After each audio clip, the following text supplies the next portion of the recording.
No, I'm not saying we're losing money, and we're not necessarily going to close the place, but we are under the gun, and the unions need to get on board. Your members know there are lots of people out there that would kill for a job here. They don't want to strike. They don't even come to union meetings. And we know how few of your members showed up last month on Sunday morning. A lot of your members are my constituents, and I spend a lot of time talking to people in my district, and I just don't hear them saying they're going to follow labor's endorsements. They're independent. You can't tell them how to vote. I don't have time for this. I already told you engineering's looking into it. That's all I can do. Besides, what's the rush? It's just a few of your members complaining about the chemicals. The rest just want to do their jobs. You've heard it before, or something like it. The membership doesn't care. They don't come to meetings. They're apathetic. And you know that when you are bargaining with management, or lobbying a legislator, or addressing a workplace hazard, you can easily be dismissed as a third party, a special interest, a small bunch of loudmouths. And that's what we seem like when we can't prove otherwise. Some observers and wishful thinkers even argue that in today's workplace, workers no longer care about unions and worker solidarity. It's a new world, they say, not like the bad old days when unions were needed. Back then, work life and community life happened in the same neighborhood, and the union hall was just around the corner. Workers believed in solidarity back then, but not today, or so we're told. Today, workers are supposed to see themselves as consumers, property owners, and competitive individuals. Work is separate from their community, and it's a long drive back to the union hall for that Sunday meeting. So not many make it, and not many hear the leadership's reports that we serve the members well in bargaining. But believe me, your bargaining team has got you the best contract possible in a tough situation. That we serve them well in lobbying and endorsing candidates. Independent. And I told her that my members won't vote for candidates who support this bill. That we serve them well in tackling workplace problems. And I told management that the union is unhappy with their stalling tactics. But maybe we can send our message in more effective ways, in more effective places. If the members aren't coming to us at the union hall, we can go to them in the workplace. We can expand our mission beyond the service model to include an organizing model of unionism. We can organize the unionized. Not only represent members, but also mobilize them. Not only administer the contract, but also campaign in the workplace for positive change. Not only collective bargaining at the table, but also collective action that pressures management. Not only lobbying politicians, but also demonstrating our collective will. Not only endorsing community service, but also organizing community action. Doing the things we do, in other words, when we first organize to create a union, we can do to reorganize and recreate a stronger union. What does this kind of organizing model look like? It looks like this. And this. And this. And it depends on this. Communicating one-on-one with members, asking them questions, taking them information, asking them to join demonstrations of solidarity, wear buttons, give their input in surveys, sign petitions, join worksite rallies, and remind the public of our cause. Sometimes, if need be, reminding the boss's neighbors too. It's the same approach that works best when we organize a non-union shop.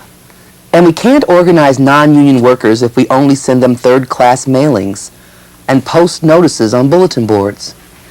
We organize non-union workers by talking with them one-on-one or in small groups, listening to them, building confidence in collective action to solve problems, and in our right to educate union members in the workplace.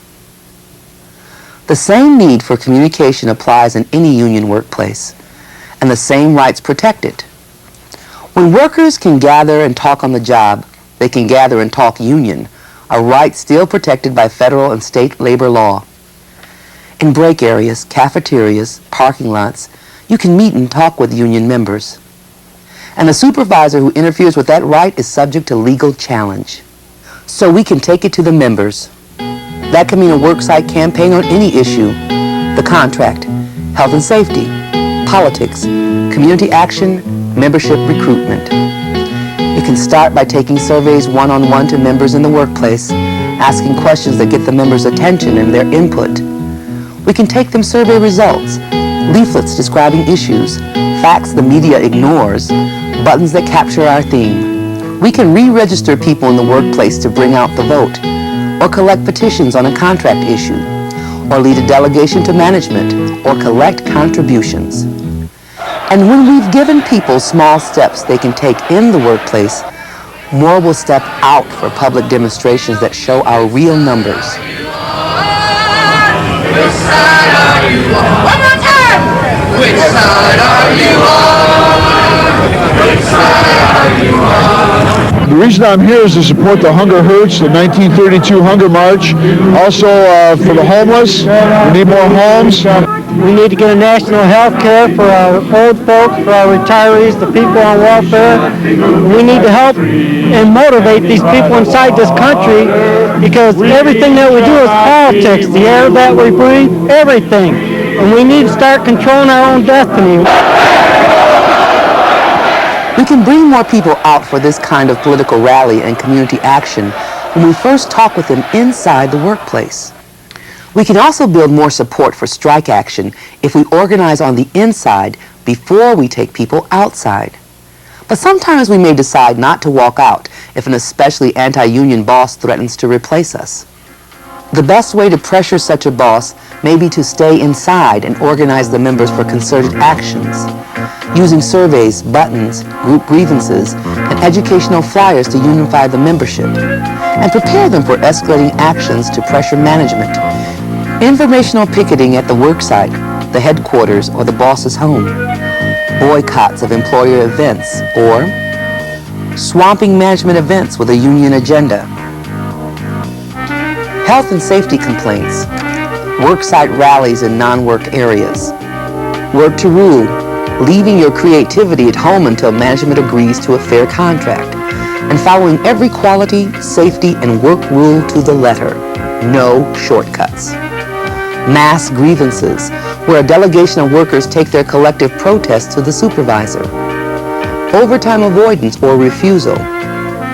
And whatever else reminds the boss that your legally protected actions will raise the cost of union busting. All of these tactics require organizing the unionized, giving them the information and confidence they need to act. By informing the members and maybe adding a personal touch to it, it really does provide them with up-to-date information, and it also provides them with on-the-spot quick information. They've got it quicker now. The response time is quicker than it's ever been before. This is one of the first times I've found that our membership are very aware of what is going on. Previously, we had piecemeal information. This time, our members are pretty enthusiastic. There's a lot of support, and they really like this new approach that our union is taking. The inside, there's a lot of one-on-one handouts, leaflets, surveys, a lot of information, informational flyers, including jokes, current updates on contract negotiations. Okay. Down the road, what might start to occur if it comes to a point where you got to pressure the company? Well, it could always come down to a work to the rule. That would probably be the final part of an in-house strategy for us. Okay. Well, this is an informational picket, and we're down here to inform the media and our stockholders, which we all are, of company greed and the misuse of our personnel. For the first time since we began bargaining newspaper contracts, they've hired one of these goon squad, actually two of them, but this Vance International Security, which has been the security force that at the Pittston mine strike and at the Caterpillar strike and so forth, and untold unfair labor practices charges have been filed against them. And we're seriously concerned that they just don't take the union seriously. Hey, hey, ho, ho, and security got to go. Hey, hey, ho, ho, and security Well, one of the other strategies is the workers here have decided to develop a work to rule that it has had its limited success on shipping dates and been jamming up the works where the company had to work additional overtime that to get the shipment out. Matter of fact, one time when we were at the bargaining table, the management said that they would discipline somebody in the future if they sang in a non-break time. So we know we got to them the first time that they did it. One of the things that we need to do more and more, you're seeing happen in more and more of these struggles, is the workers internally, they do petitions, they do mass grievances, they do lunchtime demonstrations, they do demonstrations before work, a whole number of different activities to show the employer that they're really united and they're together and that they want fairness. We went to each of the people one-on-one. We were during contract negotiations, so there was a big sense of urgency, and the committee, with help, wrote up the survey, and we finished it up, we got it out. We told people, we need this back, we need to know what you're thinking, and we want to use your support. We want to show the company that the members are behind the bargaining committee. We took it out to them, we said we need it right away, and by the next day we went right back. We didn't let it sit around in people's glove boxes and let them take it home. We said we need this back right away, and people came back. A lot of people would come up to the person that gave them to them after having filled it out saying, I want this to be included. And it was very, like I said, it was very well received. The people felt like there was something going on and that they could contribute. It can only happen when we talk with the members, listen and respond. And we can't always do that with the limited number of officers and union reps we currently use to service the members. Especially if we don't have a steward system, we might have to widen our leadership base. Perhaps by expanding a standing committee for a political action campaign, a health and safety campaign, or community action campaign. Or maybe it takes a new committee to implement the organizing approach, a solidarity committee that recruits activists who can communicate with fellow union members in their immediate area. These mobilizers or coordinators, committee members or stewards, are the key recruits who can make or break a campaign.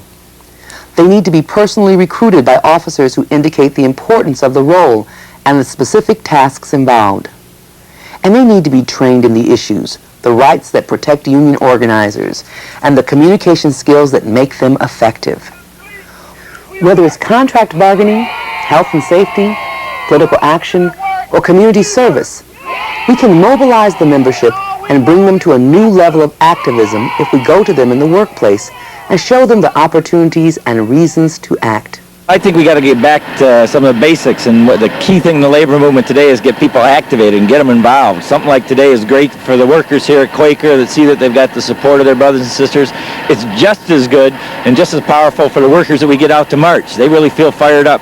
It shows support to workers who are in struggle. It also fires up your membership who are organized, who are unionized, but they're not really organized. They're not out participating. And if you're going to create change, you're going to build a movement to create change, you got to get people participating, people active. It takes a special amount of pressure now to make managements realize that unions still have some clout. And when you bargain the usual way, they tend to just try to dictate contracts to you. People that do their job every day and are dedicated, at least in the power plants, and that's all I can speak from, they don't want special recognition. Every time, if I got promoted, they want to put my picture in Edison Today paper. I said, no way. I just want to be acknowledged that I'm doing my job, doing it properly, and get some respect for what we do on the job. I watched one of your